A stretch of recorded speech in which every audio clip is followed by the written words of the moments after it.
Day 23, and I'm saying goodbye to the old building here. Got this sign. It's actually going to be coming with me. I'm a little nostalgic, and so I talked to my sign guy, Trevor, and I said, hey, what would you charge me to go get that sign off the buildings? I mean, maybe because I should do that for the landlord, so whoever moves in here doesn't have that hanging up there. But also because for almost 6 years, that's been the sign going into my business, and I think I can still maybe make that a little bit of a trophy that can go on the wall of my new building. Ha ha ha. So let me take you in here. In just a few minutes, the cleaning ladies are going to come. They have been a cleaning service that I got connected to, and I've used them for many years, and so they're going to come over and help me just get this place looking good. Obviously, when you move out and you get everything off the floor, you discover like, ooh, there's a lot of dirt and this, that, and the other. So we're just going to make it as good as we can and hand the keys over. I still have not heard from the landlord, but I guess some ways it's a small town because the leasing agent who is trying to lease the unit next door and likely will be in charge of leasing this unit as well is this guy named Tucker, who was my realtor. Absolutely unconnected. Absolutely unconnected. I found Tucker in Whiteside Realty through the connection with the guy over at the buildings with the blue roofs, Roger Day, whatever that was. But it just so happens that somehow it's a small enough town where Whiteside Realty is in charge here. So I texted Tucker and said, hey, I've got these keys. I'm not hearing anything from the landlord about what to do. What do I do? So I think he's gonna, contact them, get through to them and figure out what I can do. But anyways, let me get busy. I gotta take a few more nails off the wall and get things ready for these cleaning ladies. Okay, I just left the building. The cleaning ladies were there. I broom swept the back and tried to do what I could do, got all the big pieces out of the way, but I told them I would leave them to finish it up because I needed to run some more errands, including coming over here. So it's been a while since I've made a run over here and gotten some resupply on Best Hobby pages, and as we set up that room, I need to get some more boxes. So I came over here to grab some inventory and then also to do a quick count on shelves. That's like a theme of every day, but I know that I have a lot of metal shelving over here and I need to kind of figure out what I can take to the new building. So let me do that real fast and grab some boxes to throw on the back of the van. All right, I came back to the warehouse to make sure that I locked everything up and took care of it before I locked the door for the last time. And sure enough, the cleaning ladies are done. They did an excellent job. You can see here in the back, we swept everything up. It's very, very, very clean. They wiped the counters down, cleaned up the little kitchen area over here. Sad to say, I made many, many cups of coffee on this counter. I washed lots of dishes in this tiny, tiny little sink here. And I had a good time, but now it's time for me to cut the lights off. All right, same thing in here. I just wanted to kind of show you guys the before and after. So they did an excellent job of cleaning these rooms. Much better than I could have done, man. They were wiping down walls and picking up stuff, and it was just amazing to see. There were 3 of them here. They did a great job. They've been cleaning this space for a couple of years now, and so I gotta talk to them about whether or not I want to bring them over to the new space. But again, just real happy with the before and after here. Try to just, do the right thing by my landlord and make sure that I hand it over nice and clean. So to me, this is a little bit better than broom swept. Even the spots here where I'd spilled coffee on the wall and had little spots here, they did a great job cleaning all that up. So it looks good. Of course, same thing over here. My little former museum gallery space. Turn that off. I'm gonna go ahead and turn the heat off. Shut this system off and then turn this light off. CPI security is already disconnected. It's not tweaking anymore, making any more noise. Turn that light off for the last time. And I'm gonna lock the door and might even be sitting from my driver seat with the car warming up. I might call the power company and tell them they need to cut the power. So this is kind of the end of an era for me, but I'm not sad at all. It's been a great building for us, It was just time to move on and get something better and become my own landlord. Has been, been an underlying theme of this whole series, and so I'm looking forward to that as well. So now I'm going to go over to the new building. I believe I've got Brad coming over there to look at some stuff that he can work on. Also, I have a guy coming to potentially sell me a collection. And then of course there's always shipping to be done, so I need to go supervise that. So, all right, day 23 continues. All right, wrapping up day 23 back in the warehouse. Everybody has left. It's time for me to go get my son. So this is probably gonna be the last video that I'll record for today. So let me show you some of the progress we made. This is the beginning of our shelves that will hold all of our supplies. This is kind of in the front of the warehouse. It's kind of funny, my employees, Shannon and Julie, were working on this today. And Shannon told me, this is why you need employees like this. She's like, do not put anything on this shelf without clearing it by me. So she's got it very, very organized. You can see the tape and the paper and the thermal rolls and the plastic and the padded mailers and all the stuff. And so I love that they're taking ownership over it. I actually, asked them, I said, you all know this stuff better than anybody. Would you all organize all this the way you would want it? And they took the bull by the horn and did that, and that was super. I really appreciated that. I think I already showed you guys these nice shelves here, so we will skip past that. But you can kind of see here a lot more space opening up. They are going through and opening up these boxes and stuff. These plastic shelves are probably going to go in the very back in the garage area. And so things are coming along. Got something else pretty cool I want to show you. So I met today with Chrissy next door, who does the refinishing, and this is the countertop that we picked up from her. We'll walk back and I'll show you the table here in a minute. So this is just really, really nice. If you had seen this thing before, which maybe you guys had, it still has some grooves in it, but this was essentially a workbench top, and it sits on top of these two pieces here. So I told Julie, once we get this cleared out and kind of get this stuff on the shelves, these two pieces will come down and they'll basically sit in front of this window, and then that countertop will sit here. And this can be another just kind of an extra place to place things as we're organizing or sorting or whatever. Won't necessarily be like a workstation, but this will be a nice little place right here on the other side. And she has been working today, getting the best hobby pages going. Of course, we still have more shelves to put together, and that's going to be the first thing we tackle next week. All right, let's go back in here. Very temporary, just put some microwave and coffee maker up on the table there. Again, the plan here is there to be a countertop with a fridge. I'm going to take you in the back, and we will go visit the table that Chrissy got ready for us. I'm gonna turn this light on too. Of course, I'm always turning the lights off. That's a good thing, right? All right, it's very dark, very dark. I apologize. All right, so this is the table that was in the back of my warehouse. Earlier today, Brad and I went to the back of her loading dock and picked it up and moved it over here. We came to my loading dock, which has kind of a ramp, and we pushed it up the ramp and brought it in here. So this little garage room is not where it's going to live, but for right now, this is fine. But I was super happy with how it turned out. Again, this is a little bit of a family, heirloom for my family. My kids remember sitting here at this table.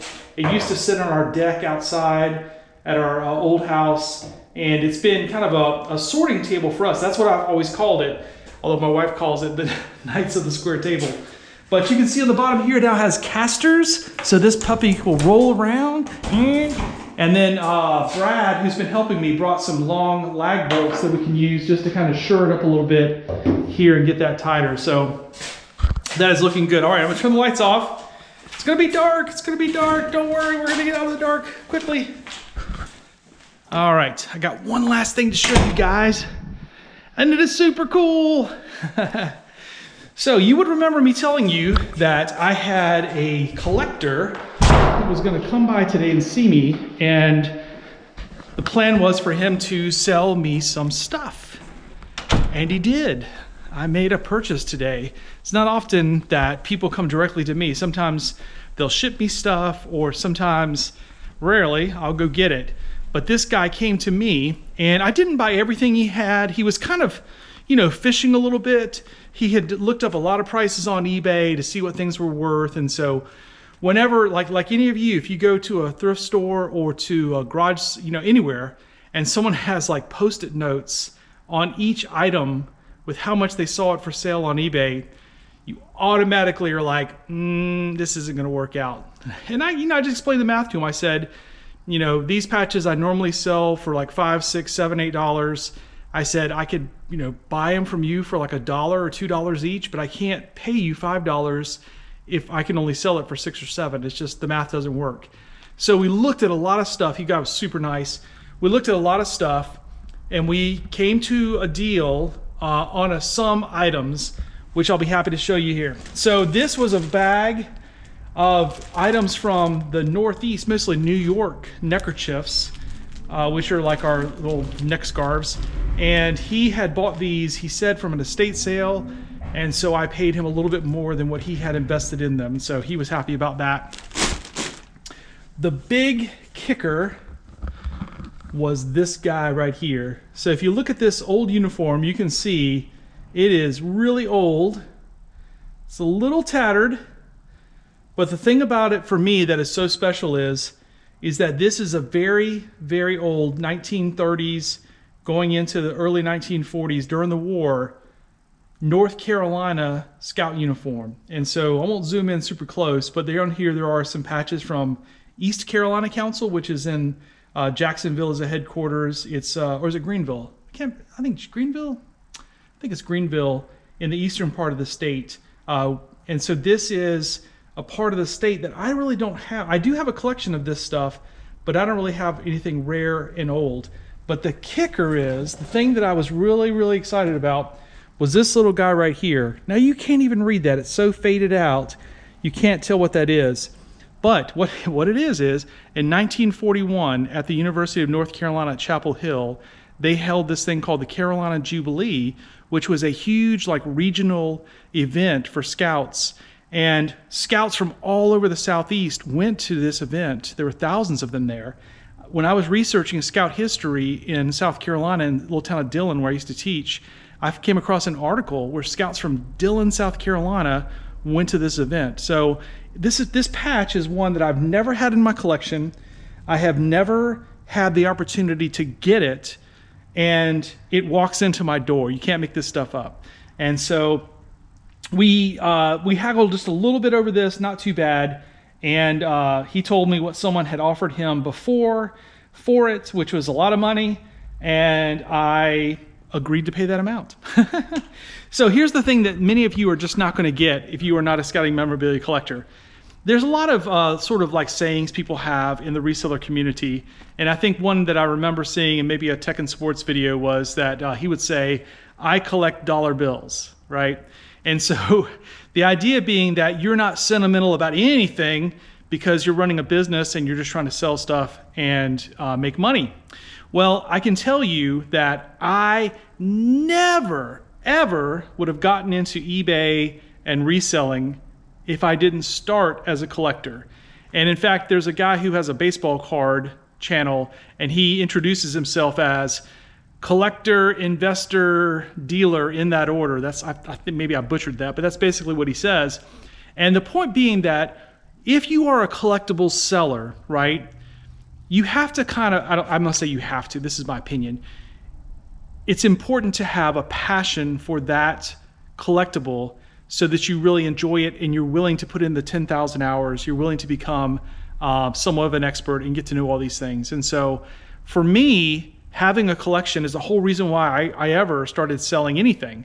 I can remember being a teenager going to our scouting events, and I would type up on a one piece of paper, I would type up a list of the things that I had for sale, and I would make photocopies. This is like in the 1980s. I'd make photocopies and hand them out to see if I could sell items, and I was always selling so that I could buy things for my collection.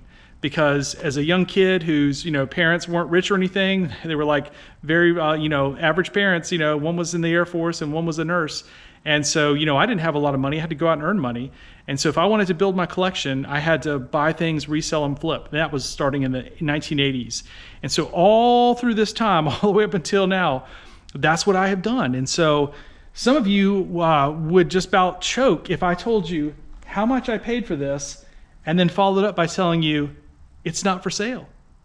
It's going in my collection. I'm going to keep it. The nice thing is, and I told this to the gentleman, this wasn't really part of why he wanted to sell it to me, but I told him, I said, there is a room in this building that I am going to use to hang up all of my stuff, all my displays. I'm going to have display cases in the middle.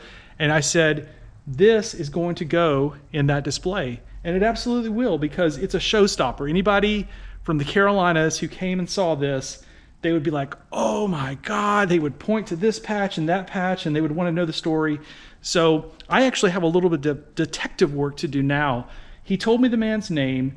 I'm going to Google and try to find anything I can about him. It's going to be a little bit of a struggle because he passed away in the 1990s, but there are, of course, newspaper archives now that are online, and you could literally put in the person's name and where they're from, that kind of thing, and find if they were mentioned in newspaper articles. And hopefully I'll be able to find some information about this guy, because he was a lifelong scouter. And so this was just a super cool piece I'm really, really happy about. Let me set this down, because there is one more piece that I want to show you guys that kind of sealed the deal. I also got this little patch, which, as you can tell, it came, literally someone cut it. They didn't cut it off the uniform. They cut the uniform to get this patch off. So this is a little felt patch. And he didn't know what it was. I didn't know what it was. But we talked about it, and he agreed to sell it to me. And I told him, I said, I don't know what that patch is. I know it's old. He said the same thing. He thought maybe it was from Florida. And so, you know, we made the deal. It was part of this whole package. But it turns out, if you turn it this way, you can kind of see that that's a CC. And so I'm in a big Facebook group for Scout memorabilia collectors. I put that patch in there, and within about 30 minutes, I had the response that this was Camp Charles from the East Carolina Council in North Carolina. And that's a very rare and old patch. So hopefully that is gonna, like, similarly to me, hopefully this probably is not something I would keep in my collection, just, you know, as it is, but someone down there would be interested in it, and they can go in their collection. And that's kind of what I tell people. This whole thing is about kind of like, you know, recycling Scout memorabilia and trying to get it into the hands of the next generation. So I've already had 3 people reach out to me since posting that on Facebook who are interested. I know 2 of them are kind of hardcore North Carolina people. 1 maybe not so much, but hopefully we'll end up in a collection where it will be kind of, you know, for them, it'll be their trophy piece that they can, you know, hang on the wall, whatever. It'll be a really cool thing. It's from the 1930s, and the trick with a lot of patches you can imagine that are almost 100 years old is they just don't survive. And so especially felt patches like this one, that one's not in great shape. In fact, the colors are pretty faded out, but I think it's still a cool patch. I know if it was from my home camp that I grew up going to, I would be flipping out if someone showed that to me, because our patches are really hard to get. So anyways, I wanted to, you know, at some point during this series, I wanted to be able to speak about that point. And so I'm glad that it came today with this collection, that the whole reason I'm doing any of this, that I'm not a, you know, school principal, because that was the path I was on. You might remember that from an earlier video, was that I had the bug. I always enjoyed collecting scouting memorabilia. And so all of this and all of this and everything else here is because I would buy collections in order to get the things that I wanted, and then I would have the other items to sell to help pay for those purchases. And I kept doing that over and over and over again. And eventually, I started having quite a lot of boxes full of stuff. And so, not a path that any of you would want to follow. But I would say this. In some ways, although scouting memorabilia is very unique and specific, and really, as I say, a very, very tiny niche in collectibles, I do think in some ways it is similar to other collectibles like sports cards, comic books, those kind of things, in that as a kid, you enjoyed those things. They were something important to you. And then once you became an adult and you had a little more money to spend on things that you wanted to enjoy and collect, then you kind of come back to that hobby and it becomes something that you enjoy doing. And so that is kind of what's happened with me. I really never left. I always tell people I'm the guy who like never stopped doing scouts. whereas a lot of the people I know did it very heavily when they're, teenager and maybe through college. But then, you have different phases of life. And somehow my wife has been along for a long ride of me just being involved in scouting this whole time, which has been, she's been great about it, obviously. So, but anyways, that's kind of where the whole scouting memorabilia thing started, was just me being a kid who wanted to be able to buy the things that I wanted to for my collection. And then, what I'm going to be able to do in this space is I'm going to be able to finally hang all of my trophies on the wall and kind of make a museum room in here where if I wanted to, I could have people come by and visit, because people do reach out to me. They find me on through my website, scoutpatchcollectors.com, or they find me on my YouTube videos where I unbox collections that I buy. And they'll say, hey, I want to come by and see your stuff. And so I want to have like a space where I could come in and show them. So you can see some of the patches here. These are kind of, turned upside down. These are frames that were hanging up in the room there before we moved. But anyways, I got a lot of stuff to hang on the wall. So I'm looking forward to getting that room. All right, got to go get my son. So I need to let you guys go. Appreciate you hanging around for day 23. We only have about a week left, I guess it is. And we will conclude this 30-day journey. Jason Spangler, the SanteeSwapper. Don't forget, there's a playlist where you can click and watch all 30 days. And I'm saving something cool. I'll mention it here just to kind of give you a little heads up. After the 30 days, on like day 31, I'm going to publish what I'm going to call a prologue, special video that I'm not going to tell you much about it, but just look forward to that. So it's not an epilogue video. It's a prologue kind of at the beginning of this journey, something I haven't shared. So thanks very much. Appreciate you watching the video.